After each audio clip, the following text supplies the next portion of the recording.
Hello and welcome back to Bannerlord Modded. We're going to go into a battle here against Coraine because she's attempting to take Pen Cannock back from us, and we cannot allow that to happen. Thank you very much. So as you can see, this is a kind of an even battle. We do have the advantage very slightly because I went over to Veluca just now, because that is of course one of my fiefs that has a slightly better garrison for me to reinforce my own units and to provide additional reinforcements to my party members, because obviously I actually forgot about this particular detail, but generally what they tend to do is they always tend to donate a bunch of units to the garrison of newly conquered fiefs.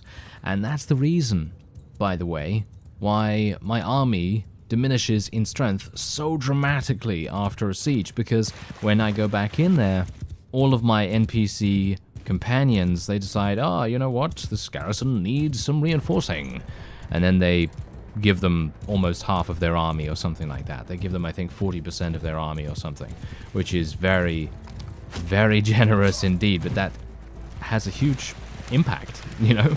It has a huge impact on my army's viability going forward, and that's the exact reason why we are having so many difficulties with reinforcements whenever we whenever we capture something. So generally, it's a good idea to try and eliminate as many armies as you can before you go in for a siege, if you have a bunch of party members that have their own troops, if you are indeed someone that can provide them additional reinforcements in that way, because obviously I think you cannot provide units to friendly vassals that are not part of your clan. So if they're part of your clan, then you can do it.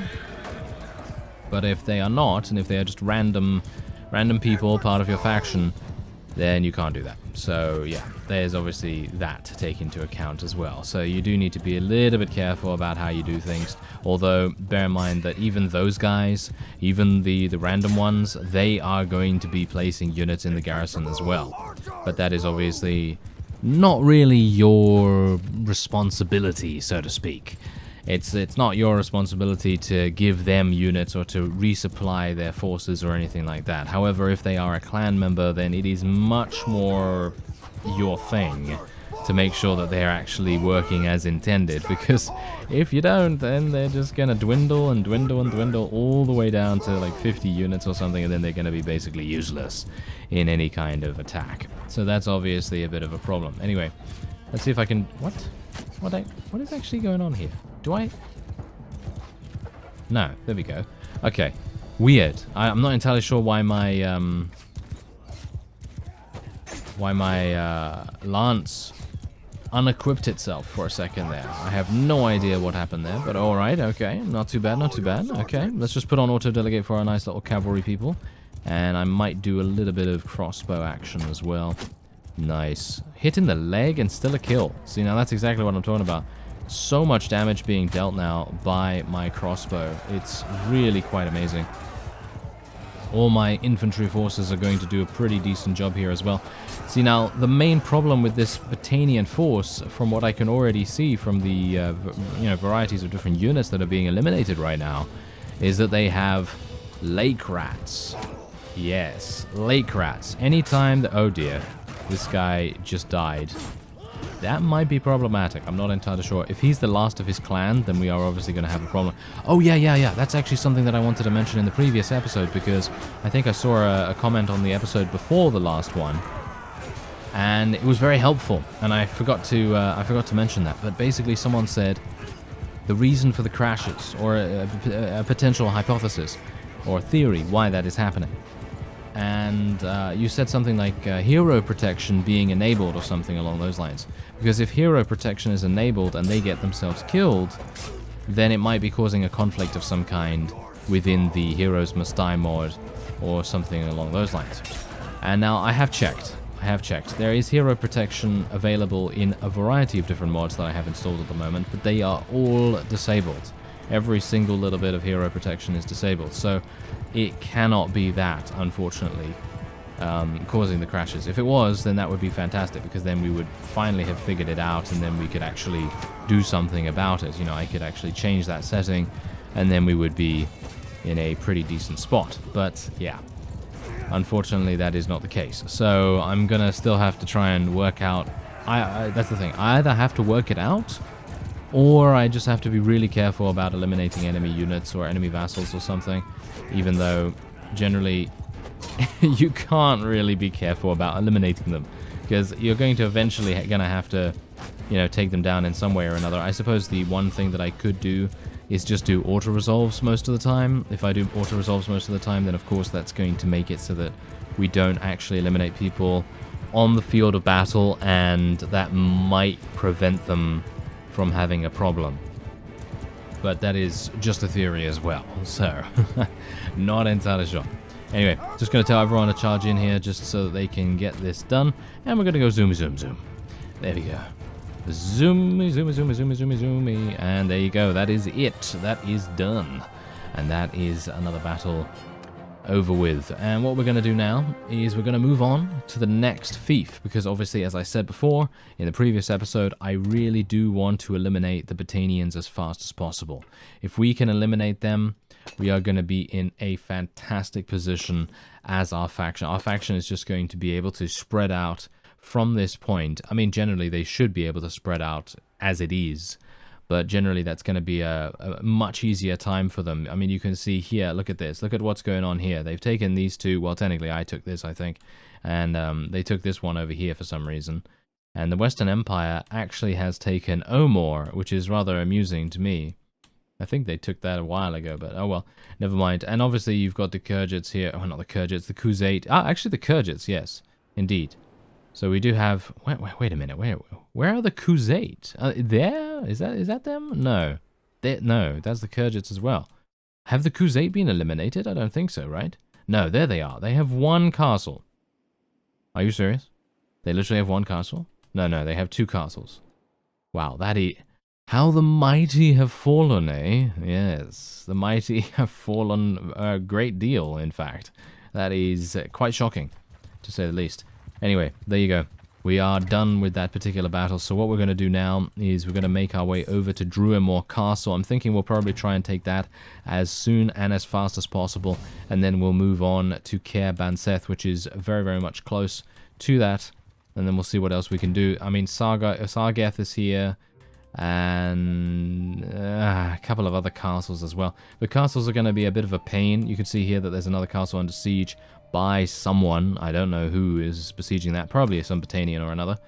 But I don't know who specifically is attempting to take it. So I guess we're going to have some issues with that potentially. But otherwise, I'm going to go over to Dunglanis real fast. I might go to Glintor Castle first, actually, because that's going to solidify our territory a little bit more around Swenrin Castle, which might be kind of advantageous for us. And otherwise, we're just going to be selling our prisoners here. And I'm probably going to go in here just to check about the marketplace. Okay, yeah, the marketplace is pretty good. So we're going to sell as much stuff as I can handle here, or as much stuff as they can handle, and try to get some additional cash. Because I don't know whether you've noticed, but our coffers are depreciating pretty quickly. So I would like to be able to try and stem the tide of that if I can at all do that. That would be nice, because we're very much on the low side.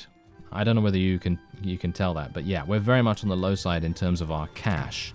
Like, I could easily make a massive amount of money just by doing smithing. I mean, obviously, I've gone over that before. Smithing is very, very easy to make money. But it's not... I mean, in general, it's not really even realistic if you think about it, because... I mean, which person in their right mind is going to buy a, you know, cracked wooden javelin? You know, who's going to buy that for, I don't know, how much was it, that random one that I found? I think it was like 40,000 or something like that. I have no idea. But who's going to buy it for that amount? There's no one. There's no one in the history of the world that would do that. Unless you're some kind of Olympian that really, really loves javelins or something. I have no idea. Anyway, let's lead the assault. And we'll see what we can do. I did equip my golden bread slicer, so I'm pretty happy with that too. And we'll see what we can do. Alright, here we go. Let's do this. It's very snowy here. Obviously, snow doesn't really have that much of an impact. At least if it's on the ground, it doesn't seem to have that much of an impact. I feel like it might be pretty cool to see if the game could incorporate those kinds of things. So, for example, if you're not playing with the Sturgians, or you're not playing with a particular faction that has some kind of benefit for fighting in snow-covered territory, then it would slow you down, for example. Maybe something like that would be pretty cool. So, like, environmental effects, not only on the campaign map, but everywhere. I feel like that might actually be quite cool, because in the grand scheme of things, is an army from, I don't know, the Azerai, for example, going to be prepared for snow? I mean, sure, if they know that they're going over there, then sure, yeah, they might very well be prepared with the suitable equipment necessary to be able to, you know, nullify any of the problems that you may face as the course of action may dictate, dependent on where you're going. Because obviously, if you're going into cold territory, then you've got to make sure to have exactly what you need to counteract the freezing temperatures and so on and so forth. And that could also come into sort of kingdom management territory, if you think about it. Because if you think about upgrades, for example, so maybe something like the policies, potentially. You know, those policies that you know, you can vote with influence and so on and so forth. Maybe there could be a separate tree that uses influence as well, that would enable you to give yourself, or to give your faction. Did I just go down way too much? Yeah. Anyway, to give your faction a way to... Wait a minute, is that the doorway? I think that's the doorway. I'm an imbecile. Anyway, to give your faction a way to prepare for these kinds of eventualities. So, for example, if you are the Sturgians and you're going to go into Azerai territory, maybe enacting a policy, a temporary policy that is short-lived, only for the campaign against the Azerai, for example. So, taking extra water, for example, and taking lighter clothing, and taking maybe taking camels or something like that. Obviously, this is all to do with in-menu stuff. This is not going to be actually displayed in the game itself, of course. I mean, I think that would be a bit too much if you were to see all of this, unless it is, you know, in the form of like some very brief models at the beginning of the fight or something like that. I don't know, but I think that could be quite cool to actually see that. Maybe there's going to be some cosmetic changes as well, dependent on, as I say, dependent on whether these units are going to be fighting in cold or hot weather, and they could actually have gameplay elements affected as well. So, I mean, as we already know, that there are weather effects in the game, and these weather effects do have an impact, or at least they used to in Warband. I'm not entirely sure if they still have those implemented in Bannerlord at the moment. They might have them implemented on a small scale, or they may indeed still have them. They may be the same thing, because in rain, you know, you have less accuracy with ranged weapons and so on, and that kind of thing can affect how good they are, you know, how good they are in that particular instance. So it might very well be the case that you want to wait until the rain abates, or you might want to wait until it's daytime, because nighttime can also have an impact on things like that. And I'm just thinking maybe expanding upon that system and making it so that environmental effects also have a bit of an impact. I think that could be quite cool. What do you think? Hey, I think that might be quite fun. You know, fighting in a desert makes your men get a little bit exhausted, a little bit faster potentially if they're not used to it. But maybe if you get some, you know, lighter clothing or whatever, then maybe that is nullified a little bit. Maybe it's reduced the penalty that you sustain. Who knows? But yeah, well, this is just a very preliminary sort of suggestion and thought process regarding that. It's not really that big a deal. I'm just thinking aloud, really. You know, just things that I think might be kind of cool to increase the atmosphere and the immersion in the game itself. Because I don't know whether it's really that realistic to see, you know, a bunch of Sturgians with their heavy woolen coated armor with, you know, fleece all over the place going into, well, deserts and fighting in that armor. I mean, I don't know, is that realistic? Would they really do that? Because they're going to overheat in literal 2 seconds. Because if you can imagine going from the coldest point in the world, or in the, on the continent, to going to the hottest point, and, you know, keeping the same exact armor. I have no idea what's going on with this lag, by the way. I have no idea what is happening with that. That is very, very strange. That seems to happen every single time now whenever I'm fighting against the Battanians. Wasn't I fighting against the Battanians before when that happened? Not entirely sure. But anyway, I just think that generally if you're going to go from those 2 points, from the hottest to the coldest or vice versa, that doesn't really make sense for them to wear such, you know, cold insulating armor or, you know, lighter clothes, for example. I don't know. Maybe that's just me. Maybe that's just me. Maybe I'm being stupid, but I think it could be quite fun. You know, just an extra way for the player to sort of customize their attack or their defense or whatever they want to do. So, might be kind of cool. Anyway, let's see what we can do here against these opponents, because they are making things a little bit difficult for me. But I'm going to try and do my best to attack them from a position that doesn't allow them to hit me that easily. Because as you can see, if I stay a little bit further down from them, it's actually kind of weird how they have the height advantage and it's really not making that much of a difference to them. I mean, generally, I actually find it a lot easier to fight them when they are above me than if they were below. So, you know, saying I have the higher ground, Anakin, doesn't really apply here, I don't think. Amazingly enough. Sometimes it does, but in this case, not so much.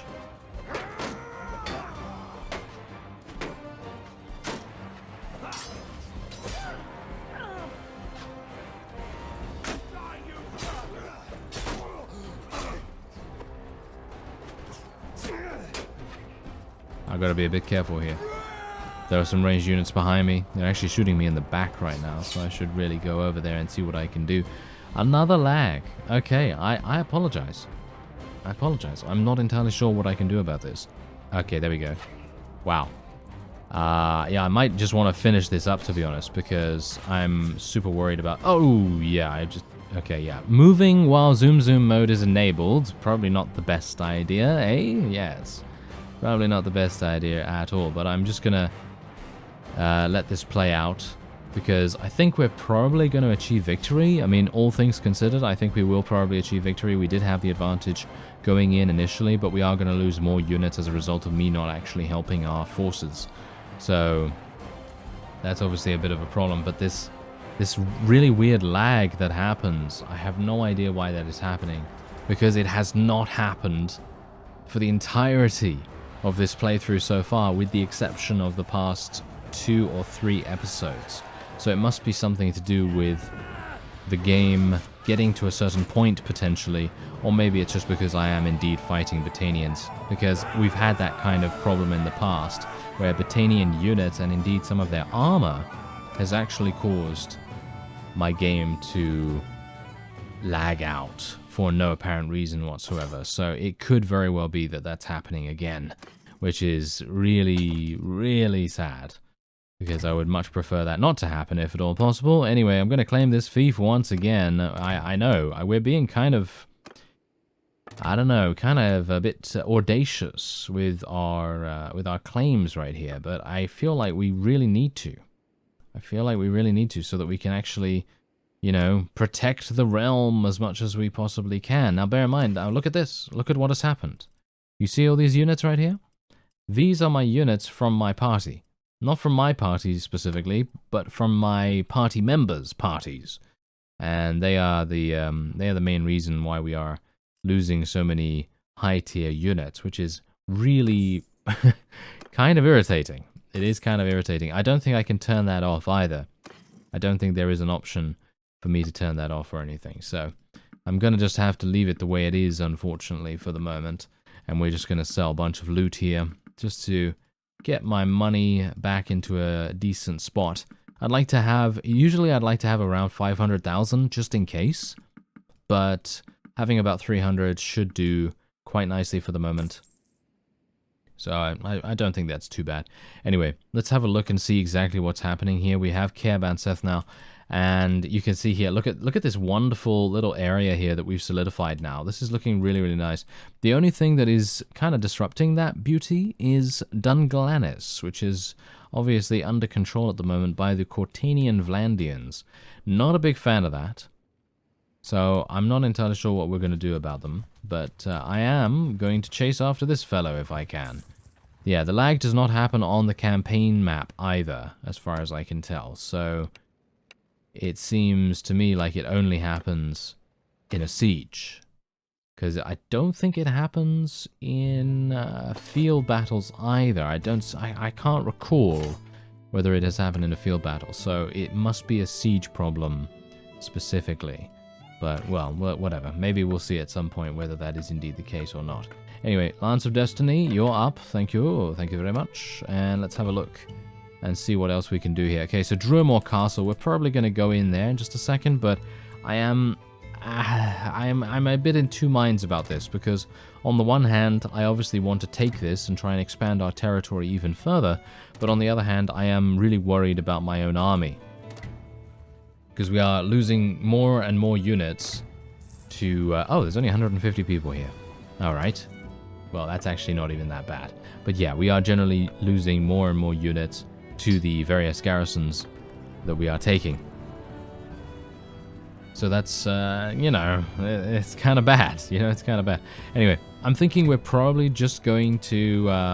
should I... You know what? I'm going to build siege towers and battering ram. And we're going to go in for an auto-resolve here. Should I go in for an auto-resolve? Oh, yes, we are going in for an auto-resolve very, very fast right there, because there is an army bearing down on us right now, and I really do not want to get into a battle with this guy if I can. He has 600 or 700 units. Yeah, 650 units. Going to show mercy here, not going to claim the fief. And we are just going to request entry to the castle and then wait here for some time, because I obviously do not want to get ported outside, because if you actually do that, if you take something and then you choose to leave the castle walls without waiting for some time, then you're going to be placed where you were before the siege started, which is around about here. And obviously, we do not want to be in that position. That is going to get you attacked almost instantaneously by the various units there, and because, of course, they have the backup of that wonderfully large army that they have there, it is going to spell doom for your forces, potentially. So obviously that's a bit of a problem. Anyway, let's have a look and see what else we have here. Oh, I actually leveled up. Oh yes, I forgot about that. I leveled up in the previous episode. Let's go for another point in one-handed weapon proficiency right here. And I'm wondering what else I should really spec into. I should probably spec into vigor, shouldn't I? Let me just see if smithing increases vigor. No, smithing does not increase vigor at all, so I'm pretty happy with going for 10 in vigor now. That seems kind of nice to me. And you can see here that my various parties are completely depleted. And so I'm going to have to do something about that. And with that, I'm going to end this episode off here. I thank you very much for watching, and I'll see you next time.